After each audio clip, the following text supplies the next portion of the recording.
Well, good afternoon and welcome everyone to this last session of our Bellwether Innovation Series. Today, I'm delighted to say we're going to hear from Dr. Pamela Stegeman, the award-winning author of her dissertation titled Characteristics of Collaborative Community College and Economic Development Organization Partnerships, a multiple case study. My name's Rose Martinez, and I serve as the director for the Bellwether College Consortium. It is my honor and privilege to facilitate this presentation that focuses on the research findings of Dr. Stegeman's exemplary dissertation. I've prepared several questions for the bulk of the webinar, but certainly we'll reserve some time for a few minutes to take for the questions we may have from the audience. So just to let you know, I'm sure a lot of you are very familiar with the scenario here. If you please type any questions you have in the chat box, we will get to them if time permitting, and hopefully we address all the questions you have within the time that we have. Note that this session is being recorded, and you will find the viewing of it in its entirety under the Bellwether webinar, or excuse me, the Bellwether website located at Bellwether College Consortium, all one word, .com, and under the webinar tab or presentations tab. So you can find this in its entirety there. So again, welcome to the audience. It's a pleasure to have you with us. Let me begin with background on the Bellwether College Consortium and the Outstanding Dissertation Competition for those of you who may be new to the consortium. So who we are. We are a member-supported consortium charged with addressing critical issues facing community colleges through the promotion and dissemination of award-winning dissertation research, institutional programs, and practices. My team and I lead a 28-year-old national award competition, and that competition celebrates and recognizes cutting-edge programs worthy of replication that are scalable, that are equity-focused, and have measurable results. We award the Bellwether in 3 categories, that being workforce development, instructional programs and services, and planning, governance, and finance. The key award categories, as I've described, we take the top 10 scores across the nation. These are community college programs, and those 30 Bellwether finalists, 10 from each category, are invited to participate and vie for the Bellwether Award at the Community College Futures Assembly. I will share more about that as well, but also just want to make note that the consortium is supported by the Alamo Colleges District in San Antonio, Texas. And so we are coming to you from San Antonio. Slide 3. The significance of the Outstanding Dissertation Award. Well, first of all, let me say this is brand new. This is an inaugural award. This was awarded this year, 2022, in January, February, March. So the 28th through March 1st is when we had the last Community College Futures Assembly, and we rolled the Outstanding Dissertation Award competition out. And so we were very pleased with the results. The consortium made this bold, innovative, and I think highly applauded decision based on the feedback we received from the actual event. And we created this research arm. And we did this because we wanted it to achieve a twofold mission. And first off, of course, what's important is to promote and disseminate exemplary research, specifically focused on community college issues. And we wanted to do that and give that to our members as a value add. But also, of course, what's also equally important is just celebrating and engaging with newly minted doctoral students like Dr. Stegeman, who are producing exemplary scholarship pertaining to our community colleges and the issues we have within that landscape. And so by marrying the work that is being done by innovative colleges with the work that's coming out from our newly minted researchers, it just seemed like a win-win because we were bridging what the practitioners were doing with what research is showing in the community college field. we received roughly 27 dissertations in just roughly about a 3-month period. So we hit the ground running with this particular competition. And I want to say our judges had a really difficult time selecting a winner. There's just some amazing work going on right now. But with some serious deliberations, they did, and the dissertation that stood above and beyond the rest was Dr. Stegeman's dissertation. So we're very pleased to have her here today. Let me talk a little bit also about the benefits of this award. This award is receiving national recognition through our social media channels, but also through, we had an article in the diverse issues of higher education. Dr. Stegeman presented to 30 community college programs. And in addition to that, we're putting her information out nationally through this particular webinar. So again, we're pleased to have her today. For those of you who may be doctoral students or know of individuals that have defended their study or will defend their study by December 1st of this year, please have them apply. It is a free process, and we are always interested in increasing the number of dissertations we receive.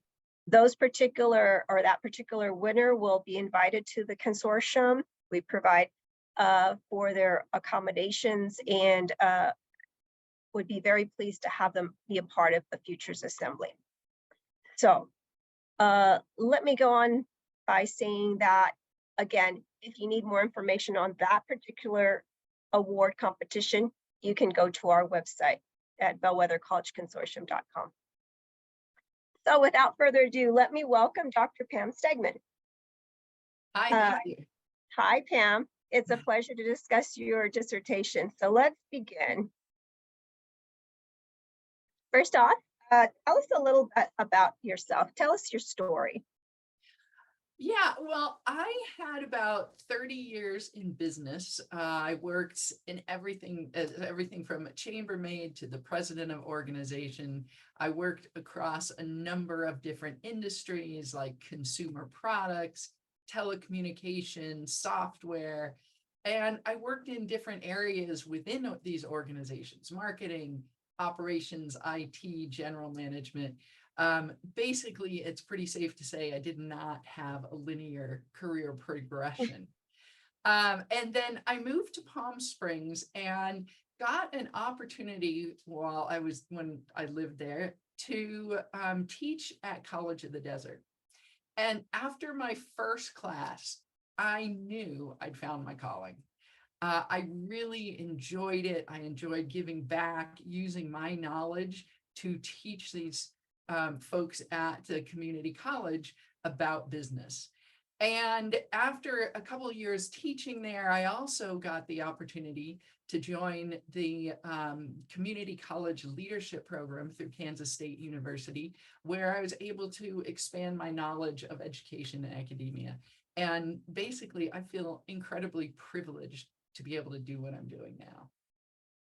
Wonderful. Thank you for that background. So Kansas State University is the producer of our first dissertation award, and Dr. Roosh was here at the event with Dr. Margaretta Mathis. So it was wonderful to see the chair and one of the committee members come to the presentation. And actually Pam was not even aware that they were going to be there. So that was a nice surprise. Absolutely. And Terry Calloway joined us also. And Dr. Calloway, thank you for reminding me. Yes, Dr. Calloway was there too, a long time community college expert. Talk about, if you would, why did you want to study the characteristics of the partnership between these two entities, a community college and an EDO? Well, coming from sort of the business trade association area, I knew the importance of long-term partnerships in order to accomplish growth and to accomplish organizational goals. And I wanted to kind of see how these very different entities, economic development organizations and community colleges, would be able to partner together because their approaches to business, to the market, are so different. And as I was studying, I saw there was a lot of research already out there on the programs that are being done between EDOs and community colleges and employers, but very little on the partnerships themselves. And I know in business, it's often the quality and commitment in the partnerships that's more important than the quality of the programs that they're trying to do for long-term success. That's important. Yeah, quality and commitment, definitely. What was the burning question, if there was a question versus question, that you hope to address with your study? Well, I was in the process of deciding my topic during COVID. And I live in a community that's very heavily hospitality oriented. We were just recovering from the Great Recession when COVID hit and really hurt our economy. And I wanted to find out more about how to diversify an economy and how other communities were weathering these economic storms. So I started doing some research on things like diversifying the economies and some of these economies that may have been pretty hard hit. And through this research, I found a number of successful partnerships between economic and workforce development organizations. But as I'd said before, I saw a lot on the work they were doing, but very little on the partnerships themselves. Yeah, that makes sense. In terms of everyone's always looking at the program. And so, yeah, no, it was a great insight on your behalf. Talk a little bit about, for those of us in the audience that are maybe new to this, what is an economic development organization, or what could it consist of? That's a great question, because I didn't really even know until I started doing the studies, these studies and reading about this. But they are the entities that are responsible for growing the economies of an area. And most places, there's overlapping EDOs that work on this, that are responsible for this. They can focus on local, regional, counties, or even state economies. And they can be things that are more private, like chambers of commerce. They can be combinations of business and government that are working to improve the economy. They can also be solely under the government auspices, whether it's a city, a region, or even a state government. And in fact, all of the colleges that I talked to had multiple EDOs that they worked with in order to drive some of these programs. And EDOs aren't very big. They're generally only 1 to 3 employees. Interesting. We'll talk more about EDOs in a bit, but can you give us some grounding in terms of, I know it's a multiple case study, but talk about how many partnerships you studied as a community college with another entity or more than one entity. Yes.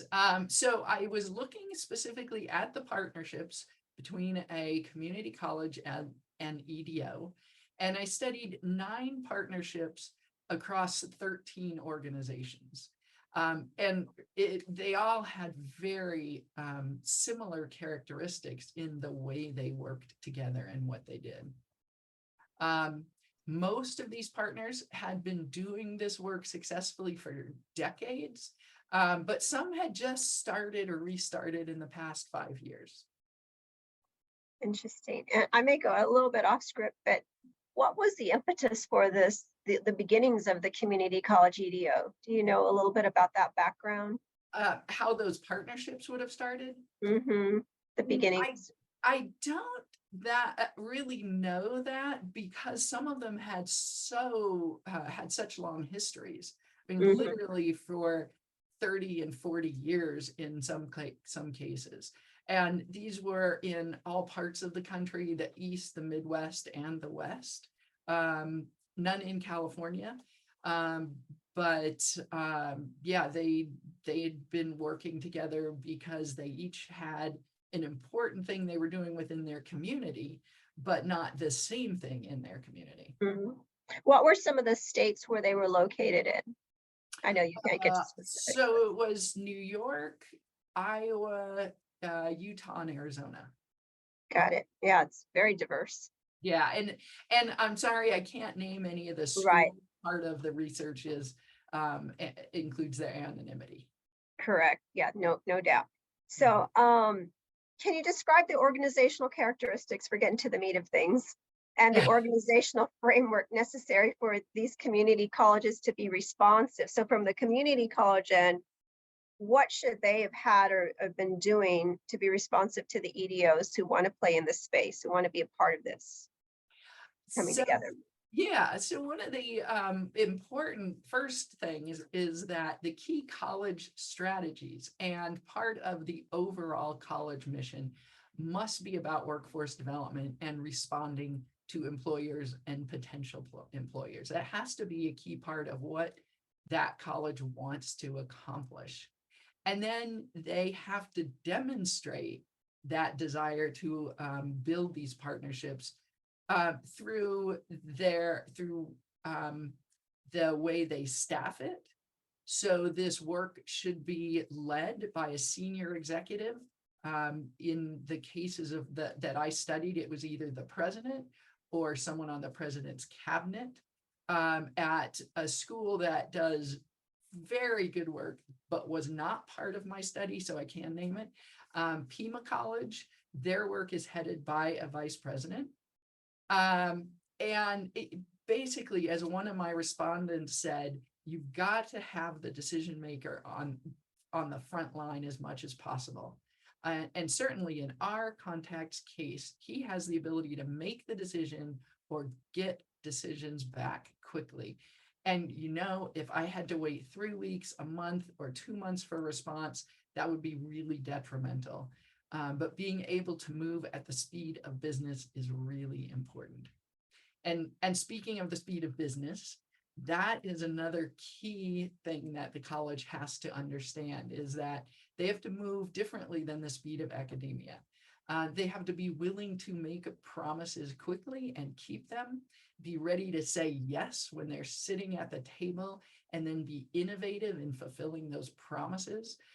They have to be willing to be flexible about using some of their corporate training, non-credit activities, as well as their credit programs. And they really have to have an orientation toward action, a bias toward being creative to get this work done. And to ensure that they check back with their employers to make sure that the employees are getting the skills the employers expected. Also, the community colleges need to be open and trusting in their communications with their partners. In order to be successful, many of these EDOs said it was that openness and that ability to trust their partners that helped this work go really well. Everybody's got boards, but it's that the mechanism of being on everybody's committees, everybody's boards, that helps that collaboration take place. As one of my respondents said, is we see everybody or talk to everybody more than daily. It's what keeps our collaboration going. Wow. Yes. And I think that's case in point, being nimble, being communicative, decision makers at the table all the time. And what you mentioned is the speed of industry, being able to, or the speed of business, which ironically, in years past, that was one of our Bellwether winners. The title was Education at the Speed of Industry. So I definitely hear you. And those are the folks that are actually becoming award winners in our other competitions. So it's good to see that these two things actually make sense, and we're seeing the same thing. And each individual is seeing this as an innovative process that is necessary for our community as a whole to bring about a very skilled workforce. So yeah, those are really key points that I'm glad you're bringing up. In terms of EDOs, how have you seen them change over time? Well, it was interesting in my research. Historically, EDOs had been focused on attracting businesses, building the economies through incentive-based packages, things like tax breaks, rezoning, cash incentive, things that were focused on the cost side of business. But today, employers need people. And the more forward-looking EDOs are focused on building the incentive packages to include workforce pipelines. That skilled workforce pipeline is the #1 need of business today. And this shortage of them keeps companies from being able to expand, keeps companies from being able to take on more work. As one of the EDOs in my research says, everybody's got a site, everybody's got an interstate, everybody's got tax credit, everybody's got grants, but if you can't find the people to do the work, it doesn't matter how many incentives I can provide if you can't find the people. So it's become even more critical that we work closely with community colleges in those roles. Interesting. Yeah, and that is a good point. I mean, what differentiates one community from another, and in many cases, it's that community college and how well it's educating the workforce that's coming through the pipeline. So, wow, interesting that was the key point that came out from that discussion. Can you talk a little bit about how community colleges have grown more responsive to their workforce needs? So we talked about what EDOs, how EDOs have changed over time, but how have community colleges either grown more responsive to the local workforce needs? And can you describe the relationships, how they've varied between the community colleges and EDOs? Absolutely. So we are, and many folks in the audience have probably also experienced this. There's a lot more focus on advisory groups with the business community. There is a lot more work on joint workforce development projects with employers and with EDOs. We're seeing a lot of different approaches through the community colleges on workforce development. But one of the things that was interesting with the colleges in my study is they went well above and beyond that. Specifically, they had a strong focus on engagement with the community, not just education in the community. These colleges were on community development boards, downtown revitalization programs, all manner of community improvement programs, and they were on those boards with their EDO partners. And the relationships that I studied, these 9 partnerships, were all were remarkably similar. Both partners, both organizations put the community needs above the needs of any one of their 2 organizations. They both recognized the changing business needs and changes in workforce skills. They recognize the need to share knowledge and research and expertise with their partner, and that helped build trust in the partnerships. And though many of these partnerships have been around for decades, they acknowledge that the work of these started at the top of the college. If the focus wasn't at the president level, then the rest of the partnerships probably wouldn't work as well. Got it. Yeah. What community college practices and policies were essential to developing and maintaining these partnerships? So most of the colleges and EDOs talked about researching jobs and skills and labor market demand to determine a strategic focus that both the college and the EDO could get behind. Together, they determine what industry sectors or occupations they want to focus on. And if a community college works on workforce demands for hospitality, but the EDO is trying to bring in green energy firms, they're not really working together. Some of the colleges are responsible for administrating the training incentives that may come in from the state. But rather than keeping that kind of those funds, they worked closely with the EDOs to determine how to use those funds and where those funds could be most helpful to community and workforce development as a whole. They were very integrated between the EDO and the college to have this healthy collaboration.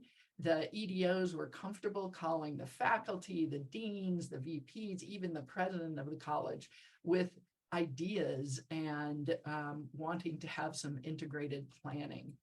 And most of them integrated their advisory committees. The EDOs were on project teams in the college. And all of this helped to actively build trust in the partnerships. They really focused on being able to make promises and deliver those, to be able to build this trust. And in some colleges, if I can interject, the faculty and the workers are one and the same, right? I mean, you have the corporation, but a majority of those individuals are actually faculty at the community college. And so they're so much in tune with what's happening in each environment that even communicating to them is really communicating to the same individual, because their workplace and their place of instruction or being a teacher are kind of one and the same in some respects, or they have two jobs, but very similar in terms of mission and goal. So that's been interesting for me to learn more about, and really fascinating in terms of looking at those individuals that are fulfilling both roles. Maybe that'll be your second dissertation. Follow-up study. That's a good follow-up study for somebody. Follow-up study. Yeah. Yeah. We don't need another dissertation. Can you share a story that best elaborates how the community college and EDO developed into an exemplar? Yeah, absolutely. So one college demonstrated this ability to build these partnerships quickly when the new college president came in. This president took on the role of leadership for the relationships with the EDOs and with employers. She went to all the meetings of all the different local EDOs. She gained an understanding of the workforce need by talking and listening to the employers. And she removed obstacles to program development and got very creative in building these new programs. So she built trust by delivering on promises. She showed the college community and the business community that workforce development and industry partnerships were top priority at her college. As one of her partners said, since the new president has come on board, you'd be hard pressed to find somebody who doesn't have a lot of positive things about what that president has done.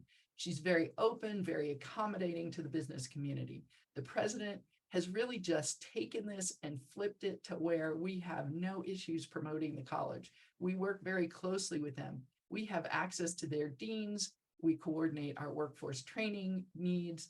It's just a really solid relationship. Yeah. So she turned what was a negative view from the business community to a positive view from the EDO business community of her college. Yeah, to a solid relationship. Yeah, and that's the quote. That's amazing. And those are the people you want to see in those places, obviously, because the trust will be built a lot more quickly than, over time and certain individuals coming and going. And that's great that she took the lead. Yeah.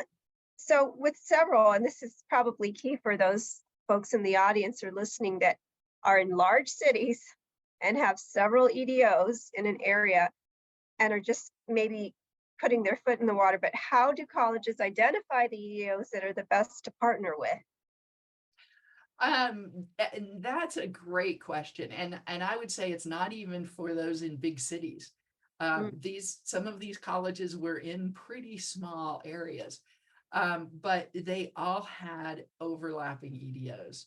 So you just start by identifying who all the EDOs in your area are, and then get to know them. Unfortunately, it's hard to tell who's making the actual inroads until you really get to know them. So you start working with them. I would say if there's an organization whose people in that organization are specifically measured by the growth they drive, the companies they bring in, their job depends on it, they're probably a good place to start. And otherwise, all of my college interviewees said, you have to go to all the rubber chicken dinners at all the EDOs in order to make sure that you'll have a seat at the table at the right place in the right time. Yeah, that makes sense. So a lot of time, but it's worth it Yes. in the end. But what I did hear you say, and it's very critical, I think, if they have measurable goals, if they have measurements in terms of what growth or what success looks like in that EDO, then that's probably safe to assume that they're going to need you and you're going to need them. So that's a good And takeaway. also that somebody's job depends on delivering those. Yeah, that's a good point.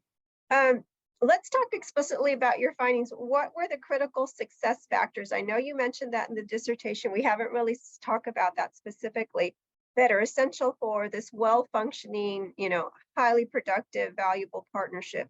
And then if you can delve into a couple examples, that would be wonderful. Okay, great. So first of all, critical success factors, these are used in many different types of organizations, many different types of activities. And they're really the few things that you focus on in order to make gains or achievements. They're those very few things that are most important to your success. And I used Rosebeth Moss Cantor's study on partnerships, which he called partnerships in business with collaborative advantages for each organization. So that these partnerships basically resulted in a 1 + 1 = 3 kind of relationship. And in all of the collaborative advantage partnerships she studied, she found 8 common critical success factors that when these were present and strong, these partnerships were very successful. And so I looked at the partnerships in my study through those 8 critical success factors. And then I had another, in case there were other things that looked common across all of these partnerships. Can we bring up the slide, please? My first slide. So so what I found was that these 8 critical success factors basically were that each of these organizations were really good at what they did. They didn't step on each other's toes. They recognized that each of them was good at their particular thing, and that started some trust in the partnership. And these partnerships were important to both organizations. They were important to each organization being able to accomplish their long-term goals. And so these were built as important long-term relationships. And they were interdependent. Neither partner could accomplish the mission of their own organization without the partnership and the work of their partner. The companies the organizations invested in each other. They devoted their funds, they devoted other kinds of knowledge resources, or even their influence to help the other organization get strong. As one school said, if I'm stronger, or if my partner's stronger, then I'm going to be stronger. And so they're happy to help the other partner grow. They shared information. They actually looked at information sharing as their ability to grow together. And it was one of their strengths, was their desire to share as much information, to be as transparent as possible with their partner. They had integration. They were on each other's boards. They were a part of the same activities in the community. So they were all very integrated. If you want to move to the next slide, there was a lot of institutional relationships or institutionalization within these relationships. They had formal status. They were mandated by the top levels of each of the organizations.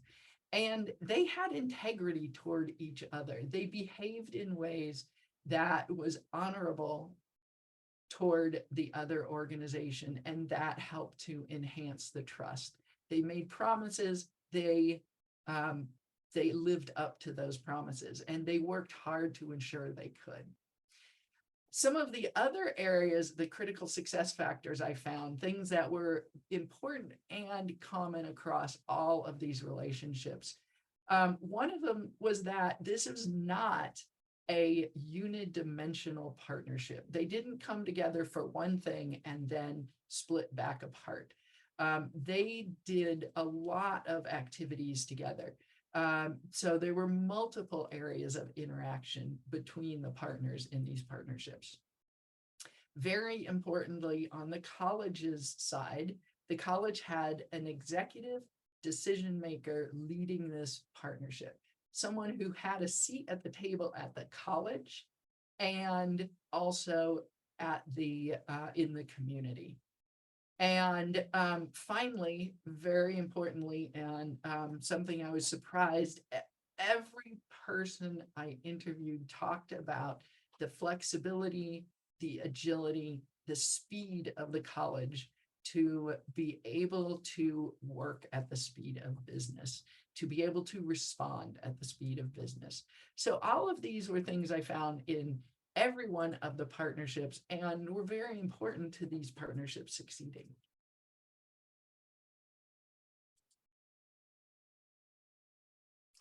Sorry, let's go move on then to the next slide. So as a summary of all of those things,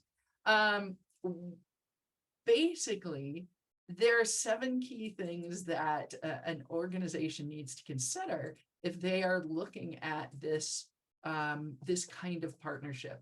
One, to realize that you're not going to be focused on a single activity. You're going to be doing a lot of things together. So you're going to be really investing in this partnership. And communicating between the partners in many different levels and many different ways is important. And that helps build trust. Trust is an important part of these partnerships.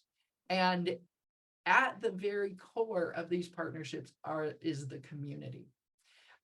There were many times where my respondents talked about sometimes we would have a disagreement on the direction we should be going as partners, and we would come back to what's right for the community. Even if one partner or the other wasn't going to get the best of that, what they wanted, wasn't going to get their way in the decision, if that was right for the community, that's what they did together as partners. And this kind of work is not easy. So each of the partners understood and respected the hurdles that their partner had to go through in order to make this work successful. And again, as I'd said earlier, speed, agility, and making decisions quickly were there at all levels and in all of their interaction. And that the partners invested in each other. They recognized that if one partner was strong, their work together would be far better. And in the very end, we also know that community colleges are what fulfills the #1 need of employers. I had a number of EDOs that basically said they looked at community colleges as their sole workforce partner because the 4-year or university that was in their town just wasn't able to work quickly and respect businesses and develop the workforce the way the community college could.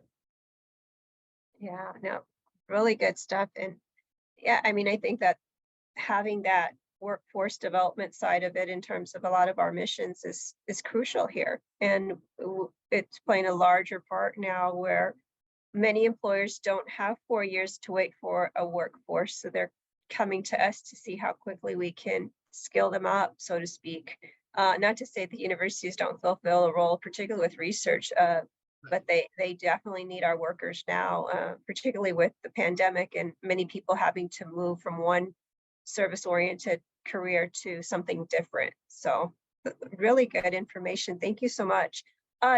Just going to take a quick minute. Does anyone have a question they want to stick in the chat? We are open to questions. I'll give you a little bit of time. If anyone's interested, we'd love to hear from you. Okay. From Andrea. Thank you, Andrea, for your question. Does it matter who approached who from the outset? I think that's what I meant to say.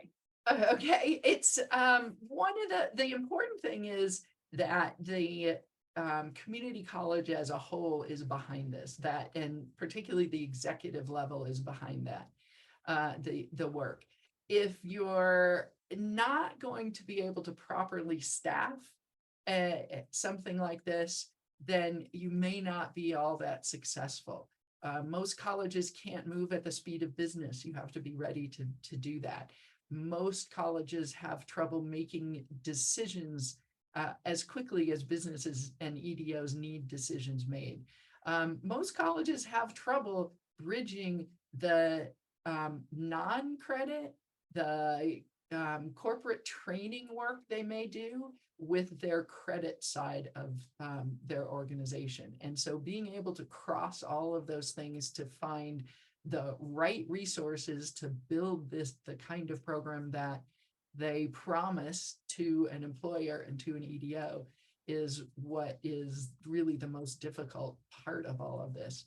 And so if you don't have the head of the organization backing up this group, then it's going to be hard for the workforce development group who works with EDOs to make it happen.